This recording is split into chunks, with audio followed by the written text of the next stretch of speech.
शिवा, जय माता दी। आज है संडे, मोटिवेशनल संडे। इसमें एक विषय है जो मैं बहुत दिनों से चाह रहा था, मेरे मन में था कि मैं आप सबके सामने रखूं इस विषय को, कि मैंने अपने अनुभव से इस विषय को कैसे समझा है।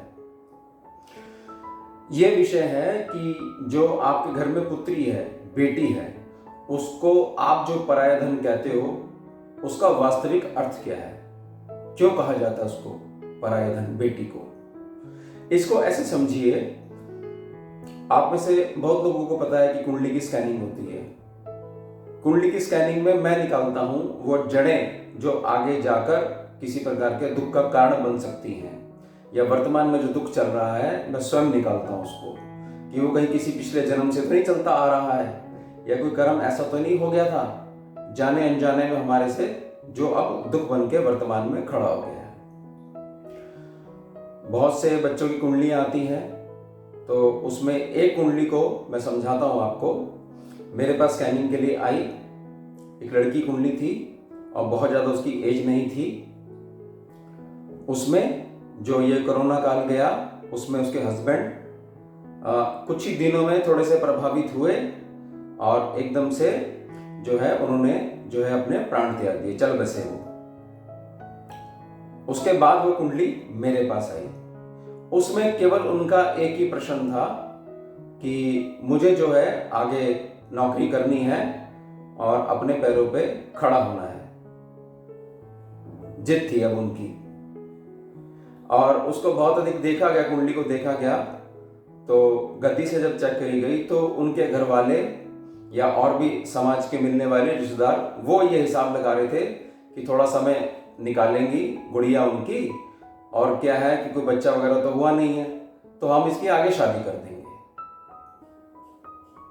देखिए, मैं उन लोगों से थोड़ा सा कहना चाहता हूं बड़ा साफ तरीके से, आप एक बात समझिए, ये बेटी पराया धन है, ये कोई गेम नहीं है आपकी कि आपने दाम लगा दिया, वो ठीक बैठा तो ठीक है और नहीं बैठा तो कोई बात नहीं। कि भाई बेटी अगर अपने से कह दे कि मुझे ये चीज करनी है, तो माँ बाप को अगर ठीक नहीं लगती तो भाई बेटी ने जिद करी थी, अब भुगतेगी अपना। और बेटी आपकी ऐसी है कि घर वालों ने डिसीजन ले लिया, आपका जब चाहे मन आया जो है आपने रिश्ता जोड़ दिया। उस समय किसी प्रकार की चेतावनी अगर आपको दी गई कि मत करवाइए, नहीं, तब आपने क्या बोला कि कुछ नहीं होता इन सब चीजों से। पहले तो लोगों की कुंडलियां भी नहीं होती थी, तो क्या उनकी गृहस्थी नहीं चलती थी? आप सीधे तौर पे जवाब दे देते हो। और अगर आगे जाके कुछ गलत हो गया तो आपसे पूछा गया कि आपने जांच करवाई थी? नहीं, वो बेटी की किस्मत थी। मतलब दोनों तरीकों से आपने मतलब बच्चे की जिंदगी के साथ दांव खेल दिया। इस केस में जो ये मैं कुंडली की बात कर रहा हूं, इसमें जब शादी की बात उठी थी तो लड़की ने भी मना करा था कि पहले मैं अपनी पढ़ाई कंप्लीट कर लूं और मैं जॉब पे लग जाऊं, उसके बाद आप करवा दीजिए। और भाग्यवश उनके घर में ब्राह्मण देव भी आ गए थे जो बहुत अच्छी कुंडली की जानकारी रखते थे। उन्होंने भी मना कर दिया कि आप ये वाली एज निकल जाने दीजिए, थोड़ा सा ग्रहों का फर्क है।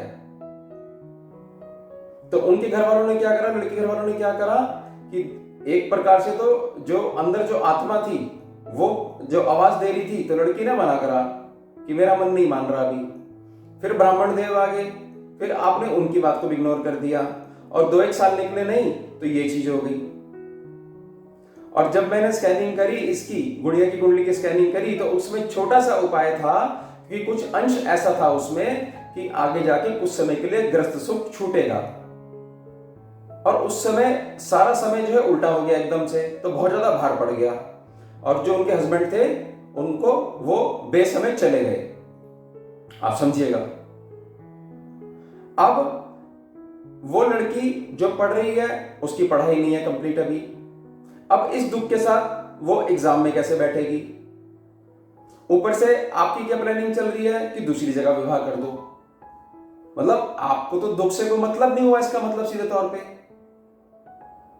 ये बहुत गंभीर विषय है जो आप इग्नोर कर देते हो कि कुछ नहीं होता, ग्रह सब ठीक रहता है। तो तुक्का लग गया ना आपका। तो ठीक हो गया, नहीं लगा तो उसकी किस्मत है। और खुद से कर ले तो भाई उसने डिसीजन लिया, अब वो जाने, उसका काम जाने, हमारी तो सुनी नहीं किसी ने। और ये जो तरीका है ना, ये स्त्रियों के साथ ज्यादा नहीं चल पाता।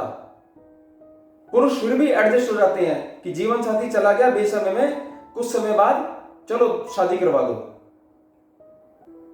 स्त्रियों के साथ नहीं हो पाता, फर्क है दोनों की नेचर में। उसका अगर प्रेम है, प्रेम हो गया, उसको समझेगा, लगाव हो गया उसको, वो कैसे छोड़ देगी एकदम से कि दोबारा कर लो 6 महीने बाद, साल बाद, ऐसे नहीं होता। अब इसमें जो विषय है, जो मैं समझाने का प्रयास कर रहा हूं, जो चीज मैंने समझी है, देखिए, आप अगर इस चीज के साथ परंपरा से जुड़ा रहना चाहते हैं तो कोई गलत बात नहीं है कि बेटी पराया धन होती है, बिल्कुल होती है। कि जो पुरुष पैदा हुआ तो उसके साथ उसकी जीवन संगनी वो भी पैदा हो जाती है, उसको उसके पास जाना है, बिल्कुल ठीक बात है। अब क्या चीज हुई, इसको समझिए ज्ञान की बात, कि अगर बेटी पराया धन है, यानी आपके पास थोड़े समय के लिए है। मान लो आपने 25वें वर्ष में शादी करनी है, 25वें साल की जब गुड़िया हो जाएगी तब आपने शादी करनी है, तो पराया धन, तो आप जो पराया धन है वो आपके पास कब तक है सेवा में? 25 वर्ष तक। तो इन 25 वर्षों में आपने उसको जीवन भर का प्रेम भी देना है, क्योंकि पराया धन है ना, दूसरे घर जाना है, तो आपके पास तो थोड़े समय के लिए है, तो पूर्ण प्रेम भी देना है, आशीर्वाद भी देना है, और उसकी एजुकेशन भी पूरी करवानी है, उसकी सेहत पे भी ध्यान देना है, उसको दुनियादारी की समझ भी दिलवानी है। टाइम कम बचा ना आपके पास, क्योंकि आपका कॉन्सेप्ट क्या है? पराया धन है। और उसके साथ साथ उसको अपने पैरों पे खड़ा भी करना है, जिससे कि अगर कोई होनी भी लिखी है कि कोई कुछ भी कर लो, ये तो अटल थी, ये होना होना था, तो कम से कम वो बच्चा अपने पैरों पे खड़ा तो रहेगा, किसी का आश्रित तो नहीं होगा। अभी तो आपने वो हिसाब कर दिया कि यहां से खूंटे से उठाकर और वहां बांध दिया आपने। और उस बच्चे की डिमांड क्या थी कि मेरी आप जॉब लगवा दो गुरुजी, कुछ भी करके, मैं अकेले रहना चाहती हूं। और उसने मेरे को अपनी इच्छा बताई कि मैं ऐसे ऐसे भ्रमण पे निकलना चाहती हूँ, जितने सारे तीर्थ हैं, उसकी कोई एज नहीं है इस तरीके की वो करने की बातें। और शौक हो गया उस पर।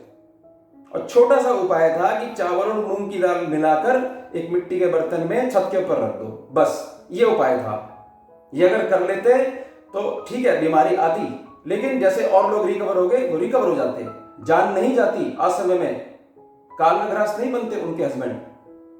तो मेरी बड़ी प्रार्थना रहेगी, इस बात को समझिए, ये अब युग नहीं रहा है। एक तरफ तो आप इतने अपने आप को मॉडर्न मानते हो और इंसान में केवल एक को इंसान मानते हो, आदमी को, पुरुष को। स्त्रियां तो आती नहीं इंसान में, ये सोच है कुछ लोगों की, और बड़े पढ़े लिखो लोगों की सोच है। मुझे बड़ा अफसोस होता है, मेरे पास तो हर तीसरे दिन ऐसी कुंडली आ जाती है, मुझे बड़ा दुख होता है कि काश मुझे 5 साल पहले कुंडली मिल गई होती, तो ये समय हम जो है ये अनहोनी होनी थी, हम टाल सकते सद्बुद्धि से। होनी अटल है, अनहोनी को सद्बुद्धि से टाला जा सकता है। इसलिए मैं इतना टाइम लगाता हूं, 2 से 3 घंटे, और मैं स्वयं सुनाता हूं आपको कि ये जीवन में ये इस तरीके से आपके हो रहा है। आपसे नहीं पूछता स्कैनिंग में, और ज्योतिषी पूछेगा आपसे कि बताइए क्या पूछना चाहते हो। मेरी शर्त ये है कि मैं बात तभी करता हूं कि जब मैं बोलूंगा और आप सुनोगे और लिखोगे, कॉपी पेन लेके बैठिए, लिखो। फिर समय देता हूं कि अब आपका क्वेश्चन है तो मुझे बताइएगा।